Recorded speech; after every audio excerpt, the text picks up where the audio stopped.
Holy smokes, what a day. Welcome to Undrafted Hockey Fan. I'm Brad. We're going to be going over this crazy day that we had in between the Stanley Cup Finals game between the 5th and the 6th game, which we know is going crazy already with the Oilers and the Panthers. We saw the 8-1 victory in Game 4. 5-3. That amazing to Chuck save. But today we're not even break down any of the games. We're just doing what happened today on June 16th,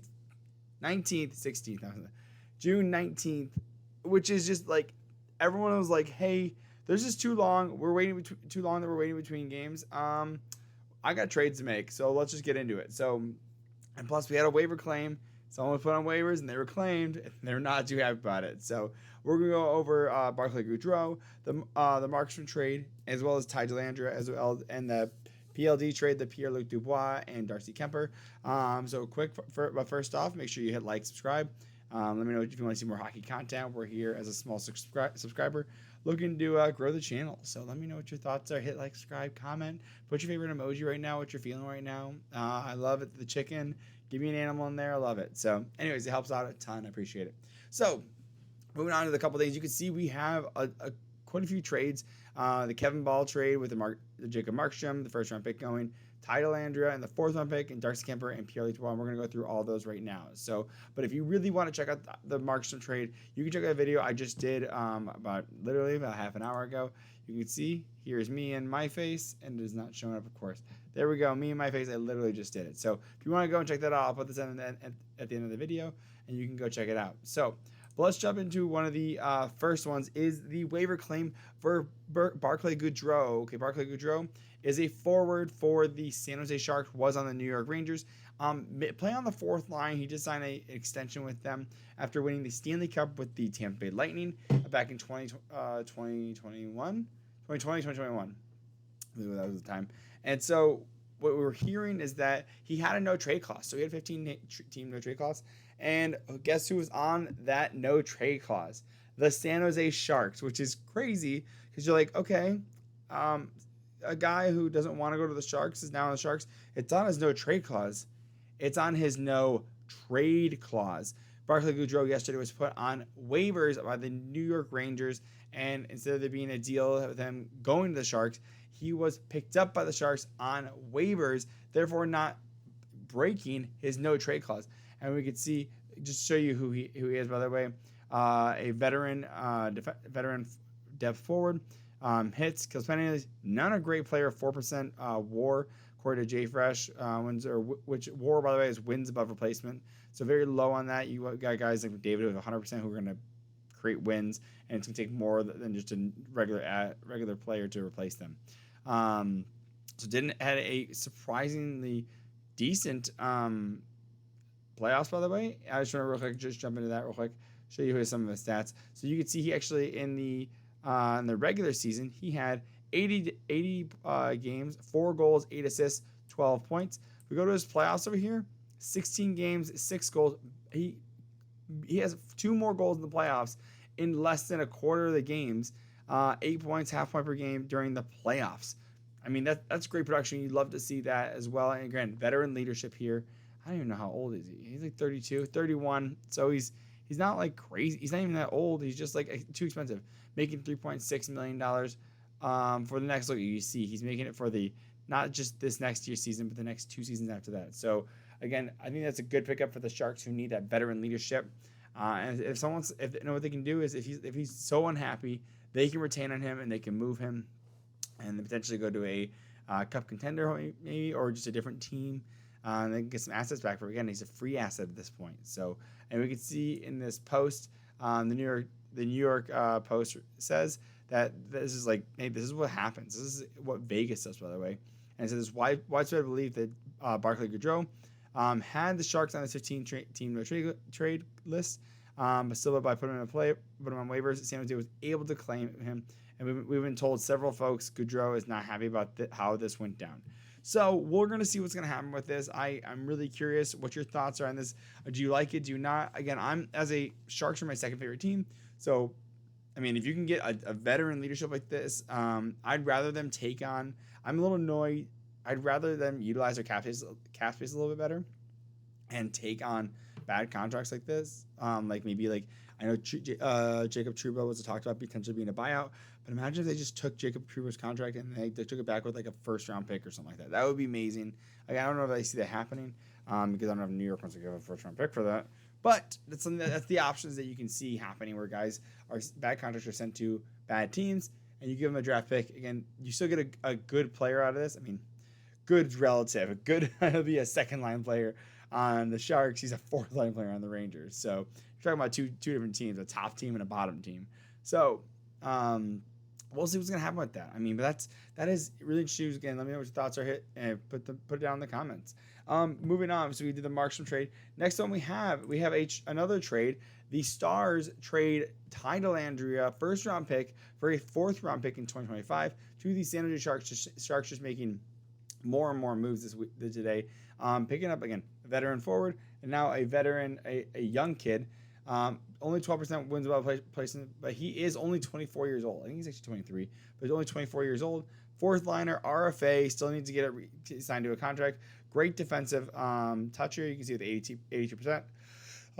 Young depth, shoot first, forward with a solid forechecking and defensive impact, but has less impressive finishing touches. So he's not putting a ton of points on the score sheet, and we can actually see that from his last couple of years with the Dallas Stars. In 26 games, 5 points. 1 game, 0 points. He played all of last year, 28 points. Again, these guys playing bottom minutes with 54 penalty minutes, by the way.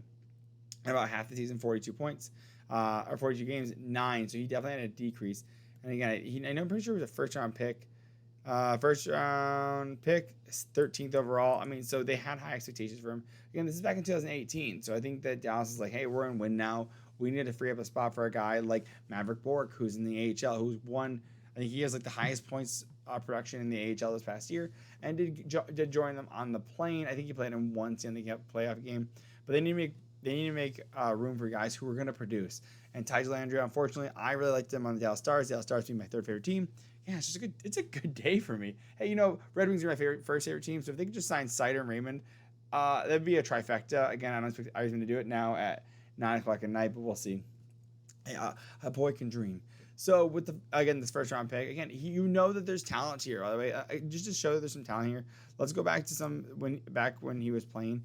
You have with the Flint Firebirds, 47 games, 70 points, right? Again, Flint Firebirds, 63 points in 60 games, right? So there's production here. There's a guy who can produce.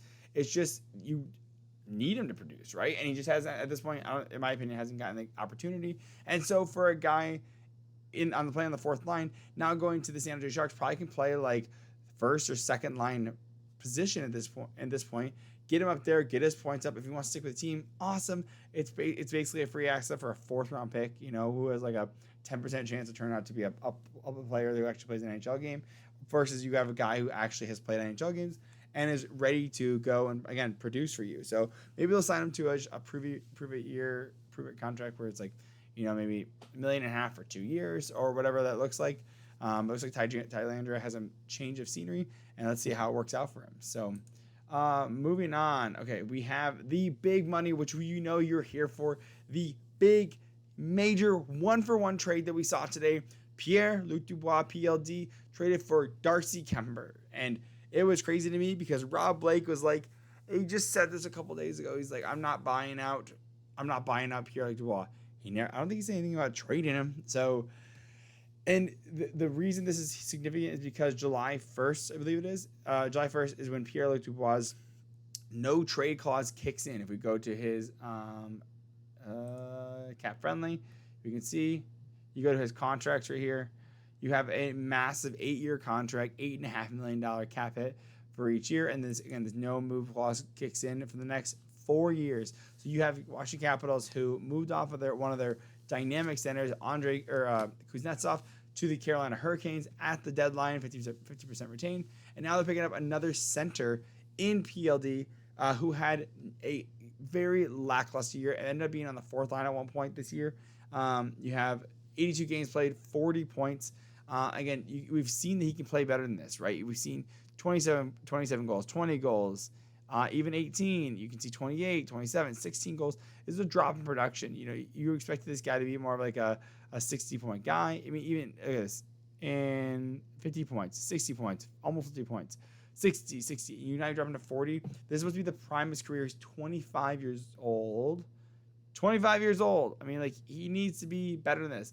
And they say he's a second line center according to Cap Friendly. So not only, by the way, if you haven't seen the jokes are so funny on Twitter. So they're saying, hey, Washington Capitals bought Cap Friendly just so people can't look up to see how bad Pierre-Luc Dubois' contract again. For $8.5 million, you're expecting a point per game player, especially as a center. You're expecting it. It's kind of, if you're not, you're being overpaid, and getting a less than half point per game player, 40 points in 82 games is a big risk, right? But now I think the way I see this is that you have a guy like Darcy Kuemper. So let's look at it from the Washington Capitals point of view.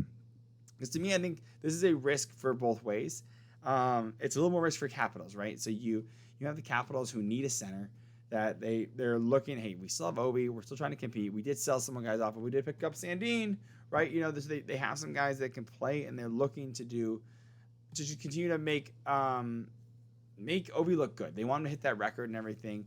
But again, they don't want to just like have him on a bad team, right? They want to make the playoffs, and they did. They did make the playoffs at the past year, knocking out the damn Detroit Red Wings. But they still made the playoffs. They got swept by the Rangers, but it's okay. Rangers? I don't remember. It feels like so long ago. This playoffs have been so long.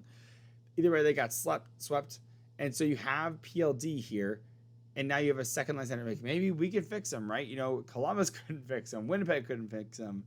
LA couldn't fix them. And now you have Washington Capitals like, hey, we'll try. Like, no big deal. And the thing is that Kuemper being, mind you, if we go to Kuemper, let's go Pierre-Luc Dubois. You can show he's a 66%. I mean, he's based on time, he's the third liner. Playmaking center who really not fit in LA. At his best, he can get into the dangerous areas of the ice and create scoring chances for himself and line mates. What you saw last year was too much deferring. Okay, well, so again, finishing isn't going to be there, but I think the change scenery, hopefully that works out for him. If not, then again, I predicted that eventually Pierre-Luc Dubois will be in Montreal, and maybe this is a point where when Ovi's like, hey, I'm gonna retire, I'm done, like I'm gonna call it quits, and then Washington officially goes into a rebuild, then they can be like, oh, we have PLD, he wants to go to Montreal, we'll retain X percentage, let's say half, give us a first round pick or something like that, you know, something along those lines. But again, you got an established player who's going to be here for a while. Again, he's very expensive for what he is, but you have an established player. And mind you, Washington Capitals are moving off their now considered backup goalie, Darcy Kuemper, right? Because Charlie Lindgren stole the net from Kuemper. So if we go to Kuemper stats real quick, as a goalie, going down here, he had 33 games played, 3.38 and a .89 save percentage. That is not good. That is not an NHL goaltender. It's barely an NHL goaltender, I'd say. Maybe there's some NHL goaltenders that do rock that. That's barely an NHL goaltender. Losing a spot to Charlie Lindgren for those rest of those games. And Washington Capitals like, dude, we have this guy who's going to be our starter. We're not paying this guy, who I think is making 5.7, 5.25. We're not paying this guy to be a backup, right? It doesn't make sense. Like, it's too expensive. So and LA is like, dude, you know what? We're looking for a goalie. And mind you, this is a goalie that they're actually familiar with as well. If we look here, back in 17-18 with the LA Kings, Darcy Kuemper played with them. He played 19 games. Get out of here. No way he played this well. In 1918, he had 19 games played, 2.1 goals against, and a .923 save percentage. He played so well in that system. That's amazing. I mean, good on him. Like, hey, you did well before. Let's see if you do well again. So I mean, I'm really curious. Hopefully that works out well with them. Again, the huge thing is Rob Blake was looking to move off of the PLD contract, and he did. He got rid of it. It's his mistake. He made that mistake, but he got a goalie back as well. So you're killing two birds with one stone. Mind you, this is kind of like a little bit of a bluff. It's kind of tough to see though, because when you're looking at Pierre-Luc Dubois, I'm going to go to his page real quick, so you can kind of see, because he's been traded a lot, right? You know, So what you're seeing here with PLD is that he was traded. So the Kings traded Pierre-Luc Dubois for they acquired him, right? And they sent out Velarde, Alex Iafallo, Rasmus Kupari, and a second round pick.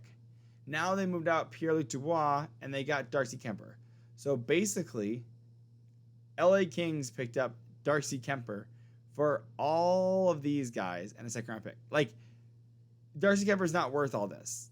He had a bad season last year. He's not worth all these guys. And so to me, it's a huge fumble for Rob Blake. I don't know if he's going to stick there much longer. He can't get out of the first round. And you have good players. You have guys like Doughty that are like looking, hey, I want to win again. You have all these young players as well. Finally, Quentin Byfield started to blossom as a player. Again, you move out this huge mistake that you made, but is it a win really? I mean, it's a win for the LA Kings because you're moving out because PLD has 7 years left. Darcy Kuemper has 3 years left. So again, if this doesn't work out, maybe it's a lot cheaper to buy out Darcy Kuemper than it is to buy out Pierre-Luc Dubois. It does not make sense to do that. So, and it's going to be a lot cheaper to move Darcy Kuemper as well because goalies are always being looked for. So to me, it's a win for the Kings, kinda. Like I don't know. It's like hey, this player didn't work here. This player didn't work here. Let's just swap them. Like, it's a huge risk to the Capitals, and hopefully they can get him going. I mean, I don't like when players are bad. Like I know that you have the high picks like Pierre-Luc Dubois, like. I think he's a third overall pick too. You have these high players, and you want them to be good because you don't like to see guys being bad. And if he was making maybe $5 million, you wouldn't be so mad. But like, I don't like to see players doing bad. I want them to play well. I want good hockey. I want guys to be playing well because it just makes it more fun. And again, I do love the drama a little bit. I do just a teensy bit. And you know how I know you do too? Because you're watching this video. So. Anyways, let me know what your thoughts are on all these. We hit up the Barclay Goodrow, which is again a crazy way to get around the no trade clause. We have the Markstrom trade, which again, if you haven't checked it out, I'll link it down here, as well as in our little card up there and somewhere around here. Dellandrea being picked up by the Sharks, as well as this crazy PLD Darcy Kuemper trade. Man, it is a good day for hockey. Man, we got Friday. We got the game 6, dude. It is a great day for hockey. Let me know what your thoughts are. Hit like, subscribe, comment your favorite emoji down there. Give me some thoughts, and I love you.